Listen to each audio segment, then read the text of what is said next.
নমস্কার বন্ধুরা, শঙ্করী কিচেনে সকলকে স্বাগত। আজ শেয়ার করব পাটিসাপটা পিঠা। শীতে কিন্তু পাটিসাপটা খাওয়ার মজাই আলাদা। সবার আগে আমি পাটিসাপটার ব্যাটারটা তৈরি করব। এখানে 250 গ্রাম ময়দা আছে। এটা মেজারমেন্ট কাপ, সেই অনুযায়ী আমি পুরো ব্যাটারটাকে তৈরি করব। এর মধ্যে আমি 1 চা চামচ ঘি ভালো করে মিশিয়ে নেব, একটা ময়াম তৈরি করে নেব।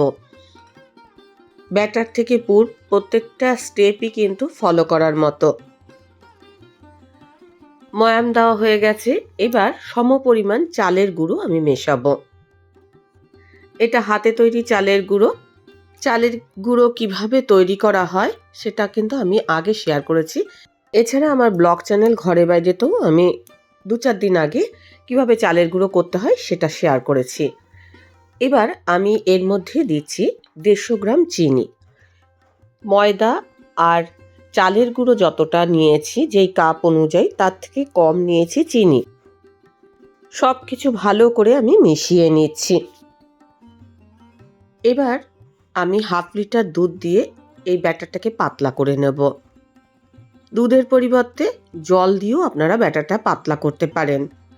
ব্যাটারটা যখন আপনারা তৈরি করবেন তখন এর মধ্যে যেন কোনো লাম্পস না থাকে, এইভাবেই ব্যাটারটাকে তৈরি করতে হবে।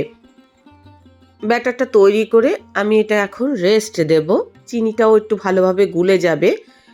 আপনারা কিন্তু জল দিয়েও ব্যাটারটা করতে পারেন। দুধ দিয়ে করলে ব্যাটারটা টেস্টটা ভালো হবে।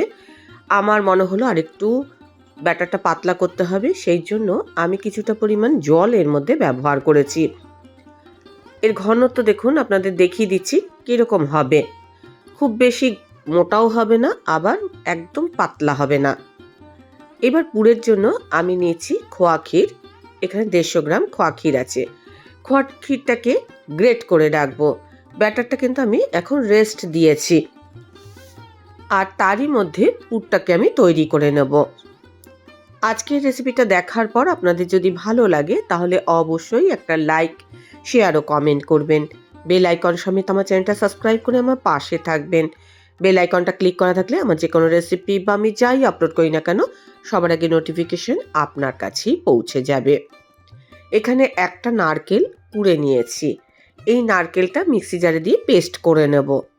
খোয়া ক্ষীর আর নারকেলের পেস্টটাকে একসঙ্গে মিশিয়ে নেব।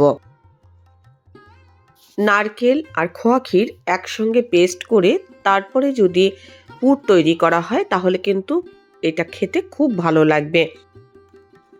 আমি যেভাবে আজকে পাটিসাপটা পিঠেটা করছি সেইভাবে আপনারা করে দেখবেন। আশা করছি আপনাদের পিঠে পারফেক্ট হবে। এখানে 150 গ্রাম পাটালি গুড় আমি ব্যবহার করছি। সামনেই পৌষ সংক্রান্তি আসছে, আপনারা কিন্তু পাটিসাপটা পিঠে তৈরি করতে পারেন। এছাড়া আমার চ্যানেলে বিভিন্ন ধরনের পিঠে পায়েসের রেসিপি আপনারা পেয়ে যাবেন। এর আগেও আমি পাটিসাপটা পিঠে তৈরি করেছিলাম, সেটা একটু অন্যভাবে করেছি। আজ আবার একটু অন্যভাবে তৈরি করছি। এই পিঠের টেস্টটা কিন্তু অসাধারণ হবে, এটুকু আপনাদের বলতে পারি। দেখুন, সব কিছু এখন ভালো করে চটকে মাখিয়ে নিচ্ছি। পুরের মিষ্টিটা যেন একটু বেশি মিষ্টি হয়, আর বাইরের খোলের মিষ্টিটা একটু কম হবে। পাটিসাপটা পিঠেটা আমরা বছরের যে কোনো সময় করতে পারি, কিন্তু এই যে শীতকালে পাটালি গুড় পাওয়া যায়, এই পাটিসাপটার স্বাদই কিন্তু অন্যরকম হয়। আমি 100 গ্রাম চিনি এর মধ্যে অ্যাড করলাম। মোট 250 গ্রাম চিনি আর গুড় মিলিয়ে এর মধ্যে অ্যাড করেছি। ভালো করে সব কিছু চটকে মাখিয়ে নিয়েছি। এবার ফ্রাই প্যানে আমি পুরটা দিয়ে দিচ্ছি। কম আঁচে এটা নেড়ে চেড়ে শুকনো করে নেব। আজ বেশি করে করা যাবে না, কেননা এর মধ্যে খোয়া ক্ষীর রয়েছে। যেহেতু খোয়া ক্ষীর আছে সেহেতু আজ যদি আমি বাড়িয়ে দিই তাহলে পুরটা কিন্তু পুড়ে যাবে। সেই জন্য আঁচটা কমিয়ে পুরটা তৈরি করতে হবে। পুরটা এমনভাবেই তৈরি করতে হবে যেন ঠিক নারকেল নাড়ু যেরকম হয় ওই রকম যেন হয়ে যায়। যতক্ষণ না এর মধ্যে থেকে তেল ছাড়া ছাড়া মতো হয়ে আসবে বা একটা মন্ড টাইপের হয়ে যাবে, ততক্ষণ পর্যন্ত কম আঁচে এটা কষিয়ে নিতে হবে। যদি এইভাবে পুরটা তৈরি করেন পুরের টেস্টটা কিন্তু অসাধারণ হবে। কম আঁচে পুরটা তৈরি করতে করতে আমি ব্যাটারের মধ্যে স্বাদ মতো নুন মিশিয়ে নিলাম। নুন দিলে স্বাদের সুন্দর একটা ব্যালেন্স আসবে, না হলে পিঠের মধ্যে মনে হয় আনুলো। তবে কেউ চাইলে নুনটা ব্যবহার নাও করতে পারেন। এখন দেখুন পুরটার কালারটা কি সুন্দর হয়েছে। পুরটা তৈরি করে আগের দিনও রাখতে পারেন, যেহেতু এর মধ্যে ক্ষীর আছে, এছাড়া পাটালি গুড় আমি ব্যবহার করেছি, তাই সুন্দর একটা কালার এসছে। পুরটা আমি একটু চেক করে দেখব পুরটা ঠিকঠাক হয়েছে কিনা। পুরটা কিন্তু মনে হচ্ছে যেন তেল ছাড়া ছাড়া মতো হয়ে আসছে। হাতের মধ্যে নিয়ে একটুখানি চেক করে দেখছি, এটা অনেকটা মন্ড টাইপের হয়েছে আর হাতের মধ্যে লেগে থাকছে না। এইরকম পুরটা তৈরি করতে হবে। পুরটা তো রেডি হয়ে গেছে।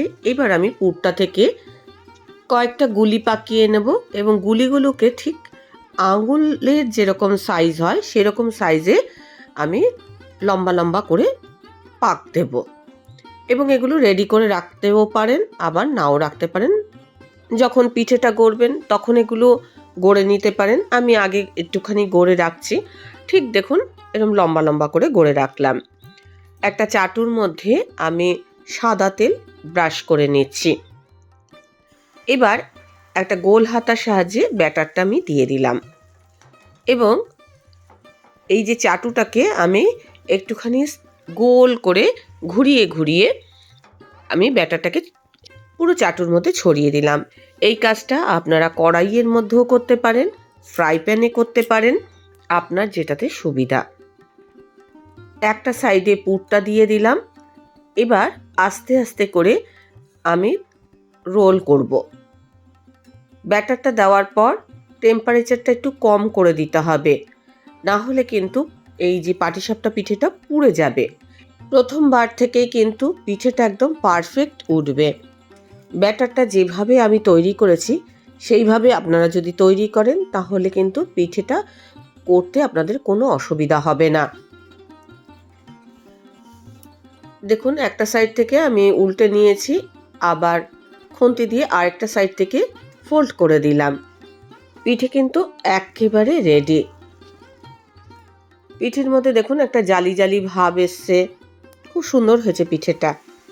আমি একইভাবে আরও একটা পিঠে আপনাদের করে দেখাচ্ছি। চাটুটা যদি আপনারা ঘোরাতে না পারেন, হাতার উল্টো দিক দিয়েও কিন্তু আপনারা ব্যাটারটা ছড়িয়ে দিতে পারেন। পুরটা ঠিক ওই একইভাবে একটা ধারে রেখেছি আর একটা সাইড দিয়ে খুন্তি দিয়ে খোঁচা দিয়ে দিয়ে পিঠেটাকে উল্টে দিচ্ছি। একইভাবে সব পিঠেগুলো গড়ে নিয়েছি।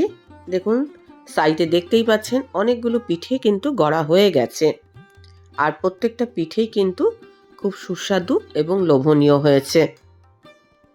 তাহলে পৌষ সংক্রান্তি কেন, এই শীতে যে কোনো দিন আপনারা এই পিঠে তৈরি করে খেতে পারেন। রেসিপিটা ভালো লাগলে অবশ্যই একটা লাইক দেবেন, প্রচুর প্রচুর শেয়ার করবেন। আমার চ্যানেলটা ভালো লাগলে অবশ্যই সাবস্ক্রাইব করে আমার পাশে থাকবেন। আজকের রেসিপি এই পর্যন্ত। দেখা হবে নতুন কোনো রেসিপি নিয়ে নতুন কোনো এপিসোডে। এতক্ষণ আমার সঙ্গে থাকার জন্য অনেক অনেক ধন্যবাদ।